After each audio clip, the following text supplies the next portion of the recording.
اب یہاں پر یہ باب لاتے ہیں کہ بابن فی الاستطار عند الحاجہ، یعنی ضرورت کے وقت اور قضاء حاجت اور بول اور غائب کی ضرورت کے وقت آدمی تستر کو اختیار کرے، یعنی یہ کہ آدمی جس وقت اس کو ضرورت ہو بول و غائب کی تو وہ تستر کو اختیار کرے، تکشف کو چھوڑ دے، یہ نہ کرے تو وہ کشف عورت ہو۔ اس لیے کشف عورت حرام ہے، تو اس لیے ضروری ہے کہ آدمی تکشف کو چھوڑ دے اور تستر کو اختیار کرے۔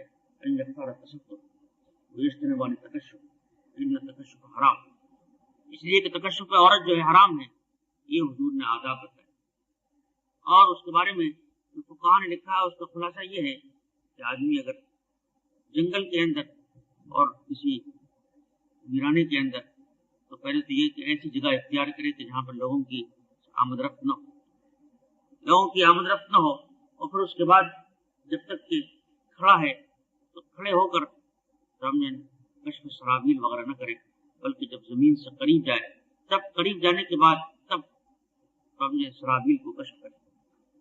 ایسے ہی اس وقت آدمی بیت الخلاء کے اندر ہو تو وہاں پر کیونکہ تخلی ہے، اس واسطے وہاں پر آدمی جو ہے وہاں بھی بہتر یہ ہے کہ جب قریب جائے، زمین سے جب قریب ہو جائے تب تکشف کرے، ورنہ اس سے پہلے تکشف نہ کرے۔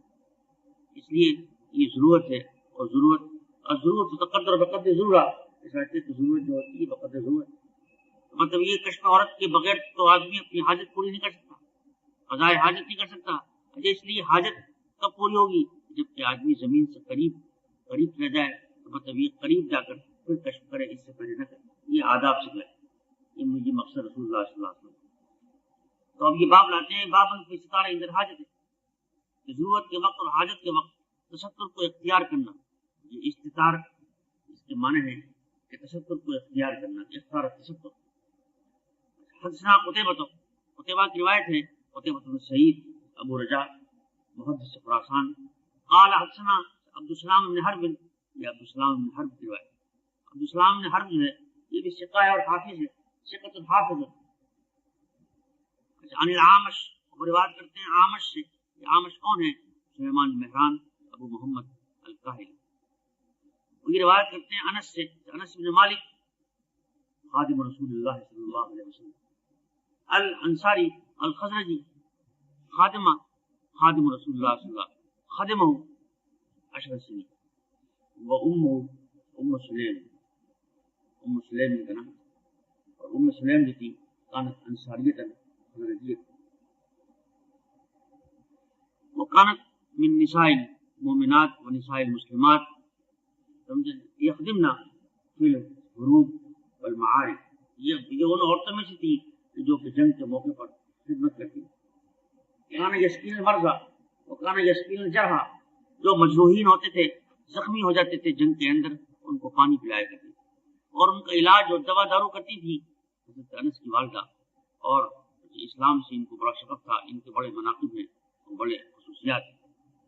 قال کان النبی صلی اللہ علیہ وسلم اذا اراد الحاجۃ، کہا کہ حضور اکرم صلی اللہ علیہ وسلم جب حاجت کرتے تھے لم يرفع ثوبه، تو کپڑے کو نہیں ہٹاتے تھے یہاں تک کہ زمین سے قریب ہو۔ کیا مطلب اس بات کہ زمین سے قریب ہوئے بغیر تو آدمی جو ہے مطلب یہ کشف عورت کے بغیر تو آدمی قضاء حاجت نہیں کر سکتا۔ اب کپڑوں کو ہٹانا یہ ایک ضرورت ہے، اور ضرورت فقط ضرورت ہوتی ہے، جیسے کہ آپ نے اصول میں پڑھ لیا ہوگا، اور ضرورت تقدر بقدر ضرورت، تو مطلب یہ کہ وہ ضرورت جو ہے کب کرے؟ جب کہ زمین سے قریب چل جائے تب جا کر آدمی کپڑے کو ہٹائے، اس سے پہلے نہ ہٹائے۔ ورنہ عربوں کی عادت یہ تھی کہ جب کھڑے ننگے ہو گئے کشف کر لیا اور پھر بیٹھتے تھے۔ یہ اسلام نے ختم کر دیا اور کہا جب تک کہ زمین کے قریب ہو جاؤ اس وقت تک کشف عورت نہ کرو۔ اب یہاں پر یہ بحث ہے، اب یہ فن کی بحثیں شروع ہوتی ہیں۔ یہ بحث یہ ہے کہ یہ حدیث جو ہے یہ مسند ابن عمر ہے یا مسند انس ہے۔ تو بعض راوی تو اس کو کہتے ہیں کہ یہ مسند انس ہے، جیسے کہ آپ نے پڑھا، لیکن بعض راوی ایسے بھی ہیں جو کہ یہ کہتے ہیں کہ یہ مسند ابن عمر۔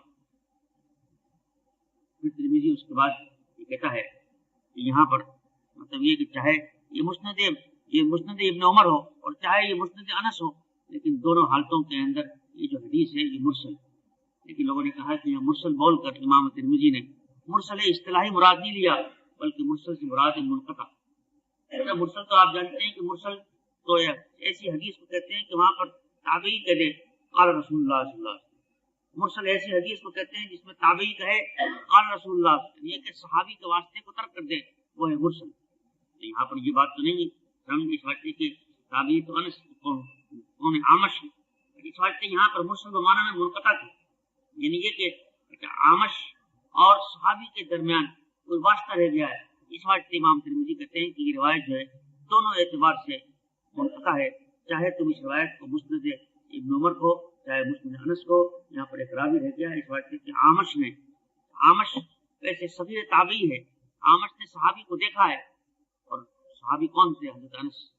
حضرت انس کو دیکھا تھا ایک مرتبہ کہ وہ نماز پڑھ رہے تھے کعبہ کے اندر، جو مقام کے پیچھے اور مقام ابراہیم کے پیچھے نماز پڑھ رہے تھے. چونکہ انہوں نے دیکھا تھا، صرف اس دیکھنے کی وجہ سے وہ تابعی بن گئے. لیکن یہ کہ انہوں نے کوئی روایت لم یسمع العامش من صحابی، کسی صحابی سے حدیث نہیں سنی.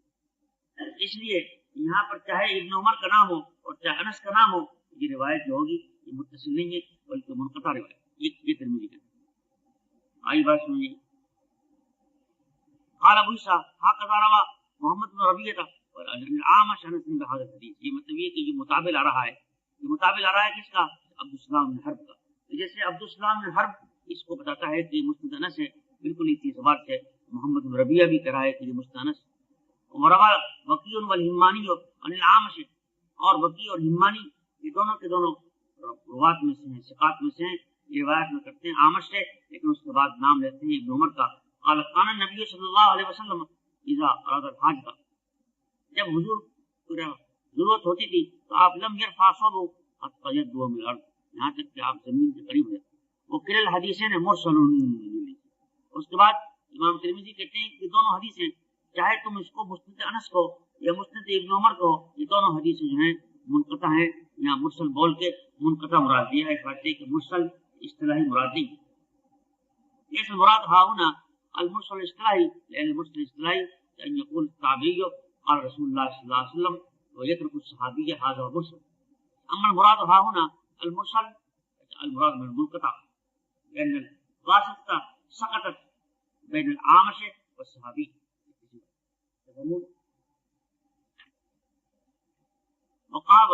ويقال لم يسمع العامش من انس مالك ولا من احد من اصحاب النبي صلی اللہ علیہ وسلم. اور لوگ کہا جاتا ہے کہ عامش نے نہ تو انس سے سنا ہے اور نہ کسی صحابی سے سنا ہے. وقت نظر الى انس بن مالک، اور انہوں نے صرف انس بن مالک کو دیکھا. قال رأيته يصلي، تو عامش نے کہا کہ میں نے انس کو دیکھا کہ وہ نماز پڑھ رہے. کہاں پڑھ رہے تھے نماز؟ بین المقام، مقام اور حجر اسود کے درمیان. بلکہ بعض روایت میں آتا ہے کہ کان یصلی خلف المقام، مقام ابراہیم کے پیچھے نماز پڑھ رہے تھے. تو ذکر عنہ حکایت فی الصلاۃ، بس نماز کی حکایت بین. بل عامش اسمہ سلیمان بن مہران ابو محمد القاہری، اور عامش کون ہے؟ سلیمان بن مہران ہے، ان کی کنیت ابو محمد ہے اور ان کی نسبت ہے کاہلی. ترمذی نے کہہ دیا وہ بول اللہ کہ ان کو جو نسبت کی جاتی ہے، ان کو جو کاہلی کہا جاتا ہے، یہ کاہلی جو ہے یہ نسبت نسب نہیں ہے بلکہ نسبت ولا ہے. انا اقول ان الترمذی قال العامش هو سلیمان بن مہران ابو محمد الکاہلی، انما يقال له الكاهلي لا بالنسب بل بالولا، قال هو مولى له. ان هذه النسبه ليست نسبه النسب بل هذه نسبه الولا. وقد بينت لكم من قبل ان الولاء على ثلاثه اقسام: ولاء العتاقه وولاء الموالاه وولاء الاسلام. فالمراد ها هنا من الولاء ولاء الموالاه وولاء الاسلام لا ولاء العتاقه. یعنی یہ کہ ان کی مولا ہے. مولا کے معنی یہ ہے کہ یہ یعنی ان سے ان کی دوستی سمجھتے کہ ان کے خاندان کے لوگ اسلام لائے تھے ان کی کسی کے ہاتھ پر، اس لیے ان کو کہا جاتا ہے کاہلی. یعنی نسبہ لیس نسبت النسب بل نسبت الولا. قال العامش، اب یہ چونکہ عامش کا ایک نیا حال تھا، ایک عجیب حال تھا، ایک حال غریب وبینہ الترمذی. قال العامش كان ابي حميلا وبرسه مسرور. یہ اتنا سے کپڑا بڑا مشکل. عامش کہتے ہیں کہ میرے والد جو تھے وہ حمیل تھے. کان ابی حمیلا، فورثه مسروق، تو مسروق نے اس کو وارث بنا.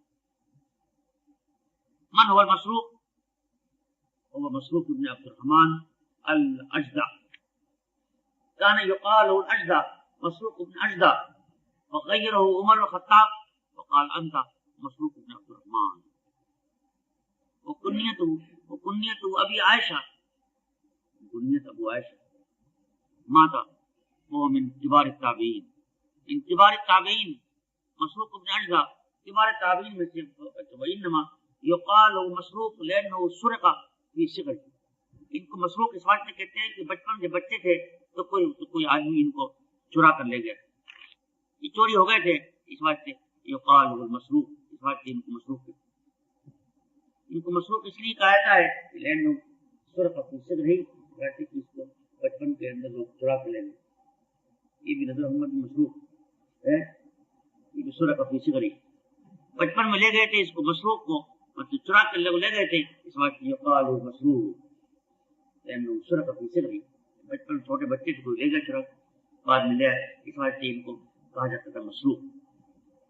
یہ بڑے تابعین ہیں اور یہ شاگرد ہیں، اور انہوں نے سنا ہے ان لوگوں سے، حضرت عائشہ سے، حضرت عمر سے، حضرت عبداللہ سے، یہ تین بڑے بڑے صحابہ سے حدیث سنی ہے. اس واسطے یہ تابعی کبیر، اور سن 63 میں ان کا انتقال ہوا ہے، ماتا یہ سن 63 ہجرت. اب یہ کہتے ہیں کانا ابی حمیل،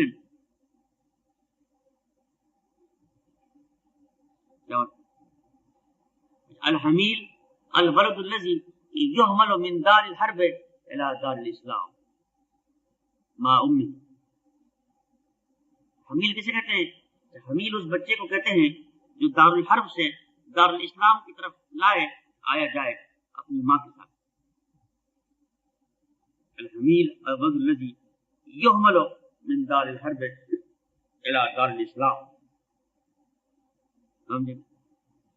ولم يكن معه ابوه بل يكن معه ولتكن معه امه يقال حمیل.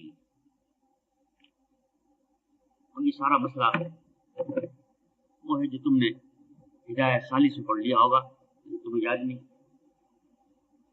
ہدایہ ثالث میں یہ مسئلہ دو جگہ مذکور ہے، ایک تو ادب القاضی میں اور ایک کتاب الاقرار میں.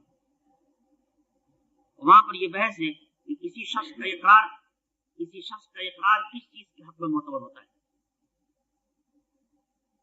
لمبی بحث کی، اور وہاں پر یہ بحث ہے کہ اگر ایک عورت کا اقرار کن چیزوں میں معتبر ہوتا ہے. وہ یعتبر اقرار المرأة بقوله انه ابي او انه مولاي، ولكن لا تقبل قوله في قوله انه ابني، کیوں؟ لأن فيه تحمیل النسب الى الغیر. مطلب یہ ہے کہ اگر ایک عورت اقرار کرے اس بات کا، ایک عورت دارالحرب سے آتی ہے اور اپنے ساتھ ایک بچے کو لاتی ہے اور بچے کے بارے میں یہ اقرار کرتی ہے کہ یہ بچہ میرا ہے، تو میں اس کا اقرار معتبر نہیں ہوگا. اس بات سے کہ عورت جب کسی بچے کے متعلق یہ کہتی ہے کہ یہ بچہ میرا ہے، تو عورت سے نسب ثابت نہیں ہوگا، بلکہ ان نفی تحمیل النسب علی الغیر. اس بات سے کہ عورت غیر کو نسب کو محمول کر رہی ہے، اور غیر کون ہے؟ اس کا زوج. تو جب تک کہ وہ زوج اقرار نہ کر لے اور یا اس کے پاس بینہ نہ ہو، اس وقت تک اس کا قول غیر معتبر. آسان ہوتا ہے. ان المرأة اذا اقرت ان هذا الولد الذي معي هو لزوجي هو ابني، تو جب ایک عورت کسی بچے کے متعلق کہے کہ یہ میرا بچہ ہے، تو کیا مطلب اس کا؟ یعنی یہ کہ اس کے باپ کے اوپر نسب کو ڈال رہی ہے. اس بچے کا نسب ثابت ہوتا ہے باپ سے،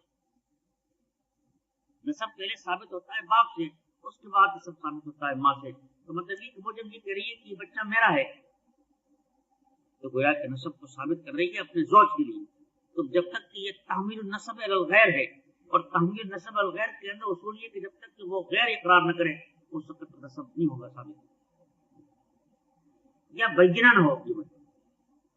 تو مقصد یہ ہے کہ اب سوال یہ پیدا ہوتا ہے کہ ایک عورت دارالحرب سے آتی ہے اور اس کے ساتھ اس کا شوہر نہیں ہے, شوہر مر گیا یا پتہ نہیں کہاں چلا گیا, اور وہ عورت کے ساتھ ایک بچہ ہے, وہ یہ کہتی ہے کہ یہ بچہ میرا ہے, نفس اقرار کرتی ہے کہ ان ھذا ولد لی, تو وہاں پر عام جمہور کی رائے یہ ہے کہ اس کے اقرار کا اعتبار نہیں ہوگا, اور اس کو اگر ماں کا انتقال ہو جائے تو ماں کے انتقال کے بعد اس بچے کو میراث نہیں ملے گی. لا یورث الولد من الام لانه لم يثبت نسبه منها, اس لیے کہ اس عورت سے اس کا نسب ثابت نہیں ہوا, الا یہ کہ وہ زوج جس کے متعلق نسب کو ڈال رہی ہے وہ اقرار کرے یا بینہ پیش کرے. جمہور کی رائے جانتے بچے کو. تو اب یہاں پر مسروق نے جمہور سے اختلاف کرتے ہوئے صرف ماں کے اقرار کی بنا پر مسروق نے اس کو وارث بنا دیا. آمش کے والد جو تھے یہ دارالحرب سے آئے تھے, لوگ کہتے ہیں کہ یہ سندھ وغیرہ سے آئے تھے, اور سندھ وغیرہ سے آنے کے بعد یہ جو تھے ماں کے ساتھ آ گئے تھے, تو اس کے بعد ماں نے اقرار کیا کہ میرا بچہ ہے, تو مسروق نے اس کے اقرار کا اعتبار کیا, اور اقرار کا اعتبار کرنے کے بعد ان کو وجعلہ وارثا من امہ, اور اس کو ماں کی طرف سے وارث بنایا. تو گویا مسروق نے عورت کے اقرار کا اعتبار کر لیا, وکان المسروق اعتبر اقرار المرء. یہ ایک نئی بات تھی, اس لیے امام ترمذی نے اس کو لے کر آئے, لیکن جمہور اس سب کا انکار کرتے ہیں. وہ کہتے ہیں کہ عورت کا اقرار ثابت نہیں ہوگا الا یہ کہ اس کا زوج آ جائے, اور زوج آ کر اس کی تصدیق کرے, یہ عورت کے پاس بینہ ہو اور وہ گواہ پیش کرے اس بات کی کہ ہاں صاحب یہ میرا نکاح ہوا تھا, اس شخص سے میری شادی ہوئی تھی, اور شادی ہونے کے بعد اس سے بچہ پیدا ہوا, جب تک یہ نہ ہو اس وقت تک صاحب یہ سمجھے. یہ مطلب میں ایک مثال دوں اس کی مثال بالکل آسان ہے. ہم نے پڑھا ہوگا سراجی میں کہ اگر کوئی آدمی کسی کے لیے کہہ دے کہ یہ میرا بھائی ہے, اگر ایک آدمی کسی کے لیے کہہ دے کہ یہ میرا بھائی ہے, تو اخوت ثابت نہیں ہوگی اس کے اقرار سے. کیوں؟ اس لیے بھائی بنانا انسان کے ہاتھ میں نہیں ہے. بھائی بنانے کے معنی یہ ہے کہ اس کے باپ کا بیٹا ہے, تو پہلے باپ سے نسب ثابت ہوگا, اور باپ سے ثابت ہونے کے بعد پھر منتقل ہوگا بھائی کی. جب تک کہ باپ اقرار نہ کرے یا ثبوت نہ ہو نسب کیسے ثابت ہو جائے گا؟ اسی کو کہتے ہیں فقہ تحمیل النسب الغیر, کہ جن اقرار کے اندر نسب کو غیر پر ڈالنا ہے نسب ثابت نہیں ہوگا. تو بالکل اسی اعتبار سے یہاں پر بھی جب ایک عورت یہ کہتی ہے یہ میرا بیٹا ہے, تو اس کا نسب عورت سے ثابت نہیں ہوگا, سمجھے, الا یہ کہ وہاں پر اور کوئی چیز نہ ہو, مطلب یہ کہ جب اس وقت تک جب تک اقرار نہ ہو یا بینہ نہ ہو. تو گویا کہ یہ مسروق کا جو فیصلہ تھا, یہ مسروق کا فیصلہ عام جمہور کے خلاف. اب جمہور کے اندر کون ہے؟ امام ابو حنیفہ بھی ہیں, شافعی بھی ہیں. وہ کس سے استدلال کرتے ہیں؟ وہ حضرت عمر رضی اللہ تعالیٰ عنہ کے فیصلے سے استدلال کرتے ہیں. حضرت عمر رضی اللہ تعالیٰ عنہ کا ایک فیصلہ جس کو محمد نے اپنی موطا میں ذکر کیا ہے, اور اس کے الفاظ یہ ہیں کہ ان عمر الخطاب ابا ان یورث احدا من العاجم الا ما ولد في العرب. ان عمر الخطاب ابا ان یورث احدا من العاجم الا ما ولد في العرب. وہی کہتے ہیں کہ جو اجمی آ جاتے تھے اب اپنی ماؤں کے ساتھ, تو اس کا نسب ثابت نہیں ہوگا, اور اس کو میراث بھی ملے گی اس وقت تک جب تک کہ وہ عرب میں نہ پیدا. اس کا یہ مطلب ہے کہ وہ انہوں نے صرف ماں کے اقرار کا اعتبار نہیں کیا اس وقت تک جب تک کہ وہ عرب میں پیدا نہ ہو, یعنی مشاہدہ ہو پیدا ہونے کا, اور یہ کہ شہادت نہ ہو اور یہ نہ ہو. تو یہ دلیل ہے جمہور کی. تو اب ہم یہ کیا کہیں گے؟ اب لوگ اعتراض کریں گے صاحب مسروق کا فیصلہ جمہور کے خلاف. ہم کہہ سکتے ہیں کہ صاحب اب لوگوں نے جمہور نے اعتبار کر لیا حضرت عمر رضی اللہ تعالیٰ عنہ, وہ مسروق تابعی ہے, اور حضرت عمر خلیفہ راشد صحابی. جب تابعی اور صحابی کے قول میں تعارض ہوگا تو وہاں پہ اعتبار ہوگا صحابی قول. ایک بات کی سچی بات. دوسری بات یہ ہے کہ یہاں پر یہ جو کہتا ہے کہ ورثہ مسروق, مسروق نے اس کو وارث بنایا, تو ممکن ہے مسروق نے وارث بنایا ہو بالبینہ, کوئی ثبوت پیش کر دیا ہو, اس نے گواہ پیش کر دیے ہوں. جب بینہ پیش کر دیا اور ثبوت پیش کر دیا سب کا اتفاق. یہ کہ مسروق نے وارث بنایا ہو اس کو اس واسطے کہ اس کا باپ آ گیا اور باپ نے آنے کے بعد اقرار کر لیا, یا یہ کہ مسروق نے وارث بنایا اس کے باپ سے نہ کہ ماں سے, یہاں سے ایک ورث مسروق اس سے بنایا تو اگر باپ سے وارث بنایا اور باپ نے اقرار کر لیا. چوتھی صورت یہ ہے کہ یہاں پر یہ کہہ سکتے ہیں کہ مسروق نے اس کو وارث بنایا ماں سے اور بین لم یکن ہنا وارث آخر. مسئلہ یہ کہ آپ نے پڑھا ہوگا سراجی میں کہ جو ہے اگر ایک آدمی جو ہے کسی کے لیے اقرار کر لے کہ میرا بھائی ہے میرا چچا ہے یا کوئی عورت اقرار کر لے کہ میرا بیٹا ہے اور پھر اس عورت کی اور کوئی وارث نہ ہو تو پھر جس کے لیے اقرار کیا ہے مقر لہو جو ہے اس کو سب میراث مل جائے گی. اس بات ہے کہ وہ وصیت کے حکم ہوتا ہے. یہ اقرار وصیت کے حکم یہ اقرار وصیت کے حکم ہے اور وصیت کے اندر سنبھال مل جائے گا. تو مقصد یہ ہے کہ ورث و مسروق بعد ما لم یکن ما هو وارث آخر فکان هذا المقر له کالموسى له. یہ مقر له ایسا بن گیا کہ موسیٰ له. یہ توجیحات ہے میں نے یہ سمجھے بات ما فهمتم ظاہری بات سمجھے ہیں. یہ مطلب ہے اس عبارت ورث و مسروق. یہ عبارت آ گئی کیونکہ یہاں پر اس کی عجیب حالت تھی اس کو بتا دیا.